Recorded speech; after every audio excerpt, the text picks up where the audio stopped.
Hey everybody. In this video, we're going to take a few minutes to look at the impact that the Great Depression had on American life.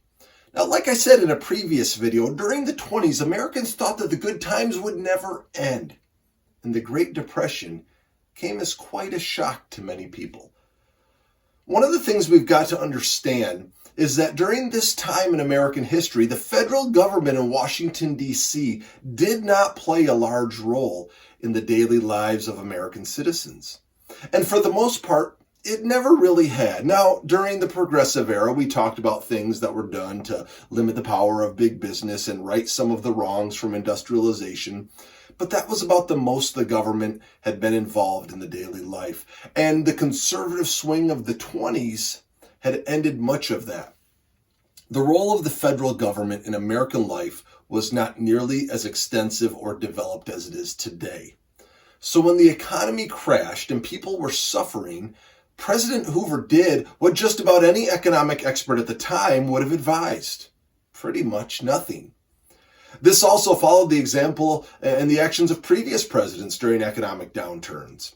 Well, it's not that he didn't do anything. Later in some of the other activities, you'll see some of the things that he did do, but it wasn't much.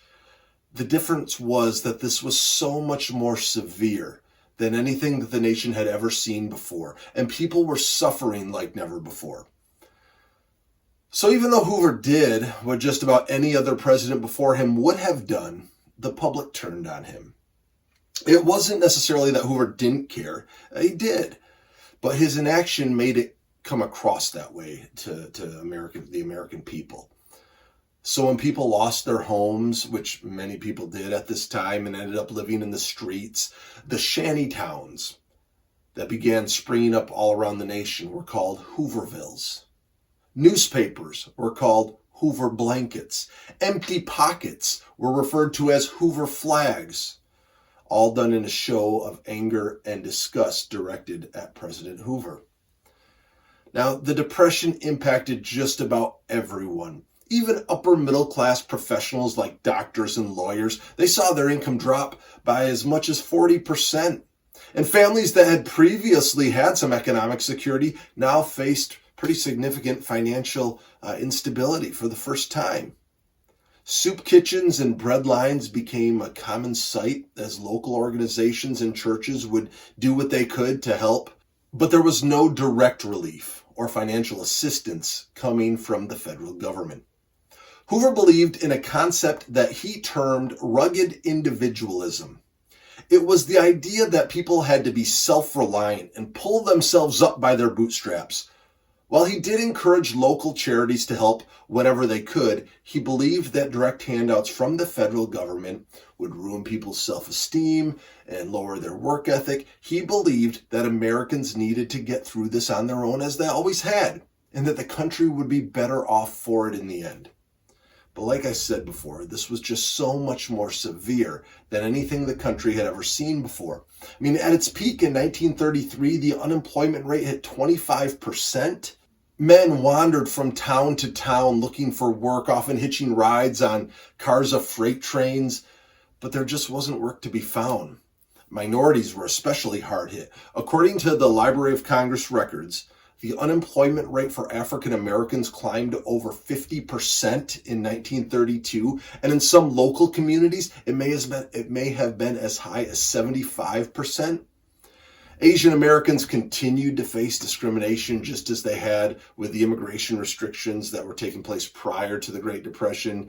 And Mexican immigrants were now seen as competition, and many were deported or chose to return to Mexico to escape the racial violence that was becoming more common during this time.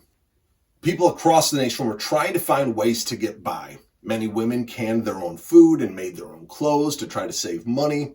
In rural communities, it wasn't uncommon for a housewife to sew the burlap material from the chicken feed bags to make clothing. Schools were shut down because of a lack of funding. I mean, it's estimated that over 20,000 schools across the country shut down, leaving approximately 10 million children without an education. Poor diets also caused health problems for children, and the mental impact The mental impact it had was also devastating. Suicide rates rose by 30%, and the number of people entering mental hospitals tripled. And as if all of this wasn't enough, Mother Nature came around to seemingly add insult to injury when a severe drought hit the Great Plains in the 1930s. The drought, combined with the overfarming that had occurred during the previous decade, ravaged the area known as the breadbasket of America. Farmland dried up from Texas all the way up to the Dakotas. The lack of rain caused the topsoil to dry out and be reduced to a powdery consistency. And without a lot of the native grasses and vegetation that had been plowed under, there was nothing left to hold it in place. So the crops failed due to the drought, and then the winds swept across the plains, creating massive dust storms.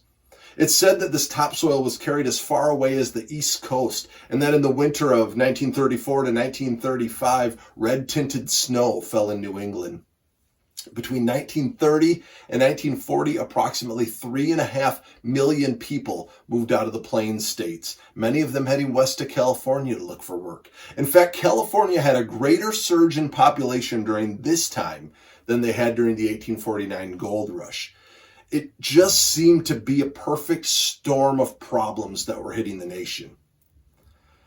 Now, the argument could be made that out of all of this suffering came a generation that learned to work hard, sacrifice for others, be thrifty and generous whenever and however they could. But overall, there was just a tremendous amount of suffering, especially during the early years of the Depression. And that's because, like I said earlier, the federal government was not very involved in trying to fix the problems of the Depression early on. However, that will start to change following the 1932 presidential election when Franklin D. Roosevelt wins the presidency. Things will change under Roosevelt. So as we go through our next few lessons, I want you to make sure you're paying special attention to the similarities and differences between Hoover and Roosevelt as far as how they responded to the Great Depression.